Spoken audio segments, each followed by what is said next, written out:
No operation, no painkiller. చిన్న injection ద్వారా మోకాలు మరియు నడుము నొప్పులకు దీర్ఘకాలిక పరిష్కారం. డాక్టర్ ప్రకాష్ గుడిపూడి. 18 ఏళ్ల అనుభవం, 8,000కు పైగా హ్యాపీ పేషెంట్స్. సంప్రదించండి. ఎలైడ్స్ pain and pain management centre, Hyderabad. తెలంగాణలో మరో 5 రోజులు వానలు తప్పవని హైదరాబాద్ వాతావరణ శాఖ హెచ్చరిస్తోంది. జీహెచ్ఎంసీ పరిధిలో మరో 4 గంటలు రెయిన్ ఎఫెక్ట్ ఉంటుందని చెబుతున్న హైదరాబాద్ వాతావరణ శాఖ అధికారి నాగరత్నంతో మా ప్రతినిధి కిరణ్ ఫేస్ టు ఫేస్.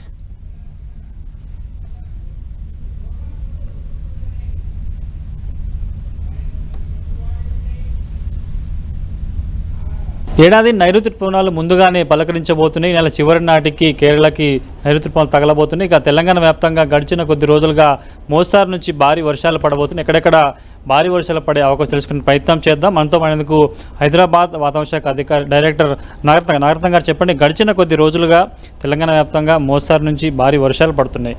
ఎన్ని రోజుల పాటు ఈ వర్షాలు పడే అవకాశం ఉంది? ఓకే, ప్రస్తుతానికి ఈ వాతావరణ విశేషాల ప్రకారంగా చూసుకున్నట్లయితే తెలంగాణ రాష్ట్రంలో ఈరోజు కొన్ని చోట్ల తేలికపాటి నుంచి మోస్తారు వర్షాలు, 1-2 చోట్ల భారీ వర్ష సూచనలు కూడా జారీ చేయడం జరిగింది.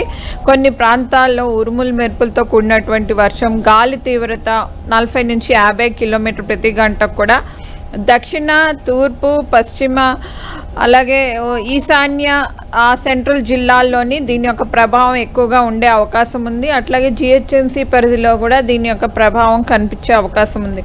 అట్లాగే రేపటి నుంచి కూడా 1-2 చోట్ల తేలికపాటి నుంచి మోస్తారు వర్షాలు, ఉరుములు మెరుపులతో కూడినటువంటి వర్షం, గాలి కూడా 30 నుంచి 40 కిలోమీటర్ ప్రతి గంటకు కూడా ఉండే అవకాశం ఉంది రానున్న 4-5 రోజుల వరకు. గతంతో పోల్చుకుంటే ఈసారి కొంత నైరుతి ఋతుపవనాలు ముందుకు వచ్చే అవకాశం కనిపిస్తుంది. ఈ నెల చివరి నాటికి కూడా ఇటు కేరళం తాగబోతున్నాయి కాబట్టి తెలంగాణకి ఎప్పుడు విస్తరించే అవకాశం ఉంది ఏంటి? తెలంగాణకు చూసుకుంటే కనుక ఫస్ట్ ఆఫ్ ఆల్ ఈ ఆన్సెట్ ఆఫ్ మాన్సూన్ అనేది అండమాన్ ఆ ప్రాంతాల్లోని, ఆ దీవుల ప్రాంతంలోని మే 19 కల్లా కూడా ఇవి తాకే అవకాశాలు ఎక్కువగా ఉన్నాయి. యాక్చువల్ ఆన్సెట్ ఆఫ్ మాన్సూన్ చూసుకుంటే అండమాన్ నికోబార్ దీవుల్లోని మే 22 3 days బిఫోరే ఆన్సెట్ అవటం జరుగుతుంది. ఆ తర్వాత ఎప్పటికప్పుడు కూడా ఈ monsoon strengths, cross equatorial flow strength అవి కూడా మానిటర్ చేస్తున్నాం.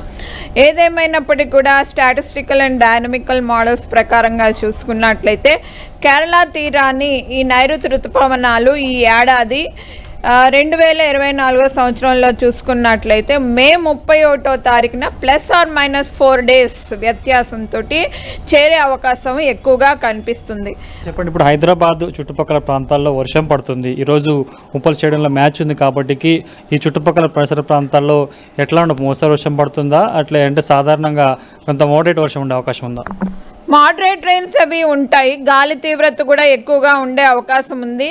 40 నుంచి 50 వీధురు గాలులు వీచే అవకాశం ఉంది. ఉరుముల మెరుపులు కూడా ఉండే అవకాశం ఉంది. రాబోయే ఒక 4 hours 5 hours వరకు కూడా దీని యొక్క ఎఫెక్ట్ కనిపించే అవకాశం ఉంది. అసలు చూసుకోవచ్చు, మరొక 4 రోజుల పాటు కూడా మోస్తారు నుంచి భారీ వర్షాలు తెలంగాణ వ్యాప్తంగా పడే అవకాశం కనిపిస్తుంది. ఇక గత ఏడాదితో పోల్చుకుంటే ఈసారి కొంత మాన్సూన్ సీజన్ ముందుకు వచ్చే అవకాశం అయితే కనిపిస్తుంది. ఇక ఈరోజు ఉప్పల్ స్టేడియంలో ఐపీఎల్ మ్యాచ్ సందర్భంగా ఇప్పటికే వాతావరణ శాఖ అలర్ట్ జారీ చేసింది. హైదరాబాద్తో పాటు చుట్టుపక్కల ప్రాంతాల్లో మోస్తారు నుంచి భారీ వర్షం, ఎదురుగాలతో పడే అవకాశం ఉంది కాబట్టి కొంత ఇబ్బందులు పడే పరిస్థితి కనిపిస్తుంది. మరొక 3 నుంచి 4 రోజుల పాటు మోస్తారు నుంచి భారీ వర్షాలు తెలంగాణ అంతటా పడే అవకాశం ఉన్నట్టుగా హైదరాబాద్ వాతావరణ శాఖ అధికారులు చెప్పారు. పృథ్వీతో కలిసి కిరణ్, 10 TV, హైదరాబాద్.